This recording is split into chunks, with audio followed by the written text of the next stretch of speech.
Right. So real quick, I got kind of a heavier donation here, $100 from Dr. Darkmatch. You shared a comment, so obviously you're open to share your story here.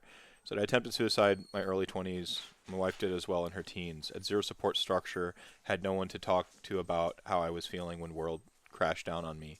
We were lucky and made it out of that place, and I wouldn't wish it on anyone. All right. So I shared some hotlines here for everybody.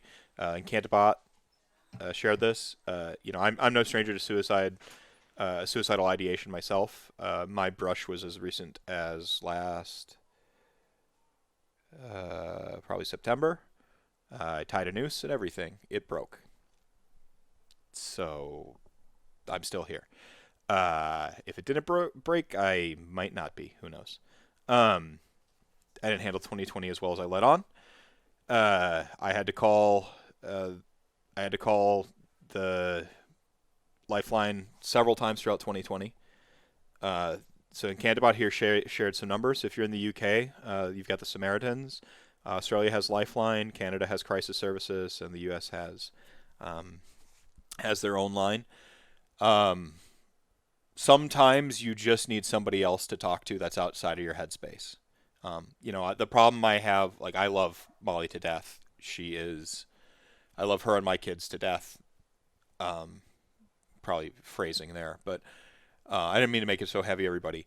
Um, but I just, the worst case scenario of our mental illnesses is we hurt somebody else or we hurt ourselves, right? Like, or heck, you can be normal. Philosophy Tube has a fantastic video on this. I recommend. Um, you can quote unquote be normal, uh, and still end up just having a bad day or the wrong type of day, and it's really it can be really brutal. The problem I have when I so recently acknowledged through some therapy that I had a few years ago is I didn't realize I had what are known as dissociative tendencies. I knew I had depression and stuff, and I've a bunch of problems, but I didn't know that that was what was happening when I would go through what I call my spiral or my. I have like basically you can almost map it out.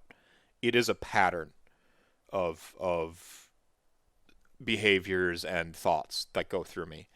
Um, and the thing that sucks is like Molly, whom I love, and my kids, who I love, is the disassociation kicks in, and I don't even feel like I'm in my body anymore or that I'm here. I am floating in outer space, looking down on the earth, observing it. I am in the matrix, and I'm waiting to be unplugged.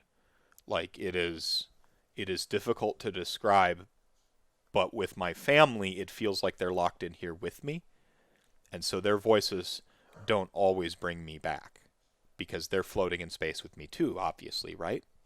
Because they're my world. Um, and so sometimes talking to somebody outside of your world really, really helps a lot more than you realize it can. Like they don't have the same biases and experience with you for better or worse. And so I do recommend if you end up in this headspace, it's hard to unload everything onto somebody who's not willing to listen. You might not get the right response. Even if it's your best friend in the world.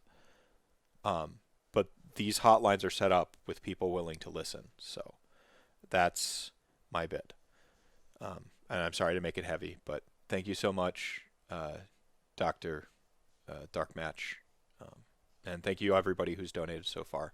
Um, Remember, your mind matters, and somebody out there cares that you're still here. So, um, didn't sorry, Vince.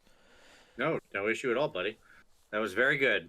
We're all glad you're still here, Maph. Yeah, thanks.